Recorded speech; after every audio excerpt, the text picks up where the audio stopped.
Labdien Ventspilī, Latvijā un pasaulē. Ir jūras svētki, es teikšu, un bišķīt vairāk par mēnesi palicis, kad pusē augustā mēs jutīsim šīs pārmaiņas, kad vecajai enerģijai nav spēka nemaz. Tas, ka šobrīd šī vecā enerģija ārdās, to mēs varam redzēt.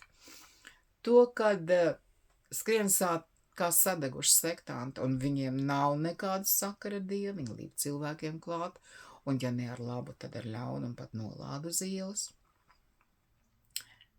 Es zinu, tie ir fakti. Nu pat tik tālu, ka tāda sektanti sēž mašīnā tepat, netālu no manām mājām, un vaktē cilvēku, kas no šejienes nāk laukā. Un iet ar vārdiem, Dievs tevi mīl. Un tikko cilvēks nereaģē kā patīk, tad Dievs tevi nolāda.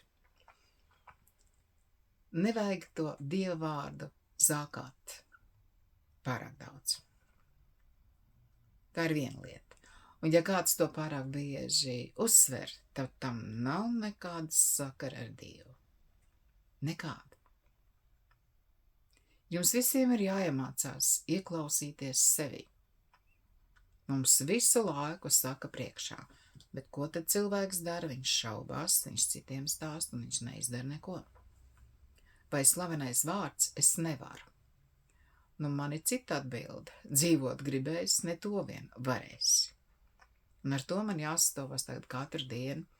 Un man ir tāda laime, kā teikt, tas tāds dievu joks bija, kad man bija diabēts, un man to diabētu nākas pētīt, jo es gribu labi justies, un tauta saka, es arī labi izskatos. Tas nozīmē rūpēties par savu veselību. Tātad papētīt. Tāpēc es varu stāstīt citiem, un ziniet, pat vīrieši manī ieklausās. Tā medicīnas sistēma mums ir tāda, ka tā nauda ir apgūta tikai jēgas nekādas, ir viņa tērēt pilnīgi bezmērķīgi, galvenais iztērēt, un jēgas nekādas. Bet tas jau nav tikai par medicīnu, tas ir visās jomās. Pilnīgi visās. Jā.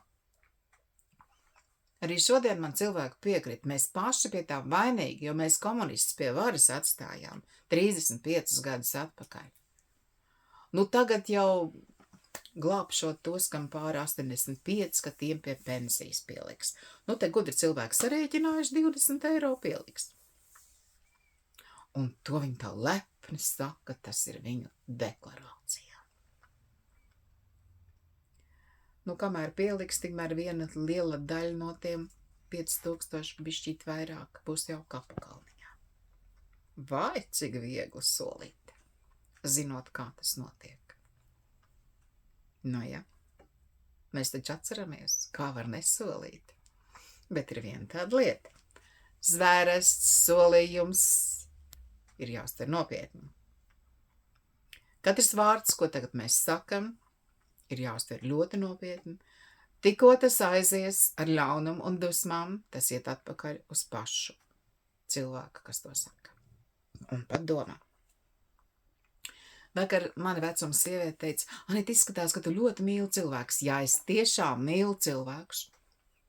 Man nav jādod zvērests, to sajūt visi tie, kas dabū manu palīdzību, kas lūdz manu palīdzību.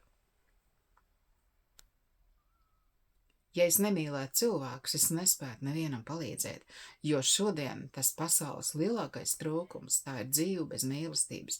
Gan tiem bērniem, kur tiek radīti, kur diabētiķi dusmājās uz ginekoloģi, tas, kas saka, ka nevajag tos hormonus, kad ir jāstrādā kopā ar endokrinologu, un vai diabētiķim, kurš dusmājas uz ārstiem, vispār vajag bērnu. Es saku, nevajag. Jo bērns nav jauna somiņa un aksesuārs. Tā ir atbildība. Viņi ir jāaudzina. Un šodien daudz to nesaprot, jo bērniem netiek likts robežs. Bet arī viņu vecāki nenoliek sev robežs. Nu, ir jau kas liek, paldies Dievam.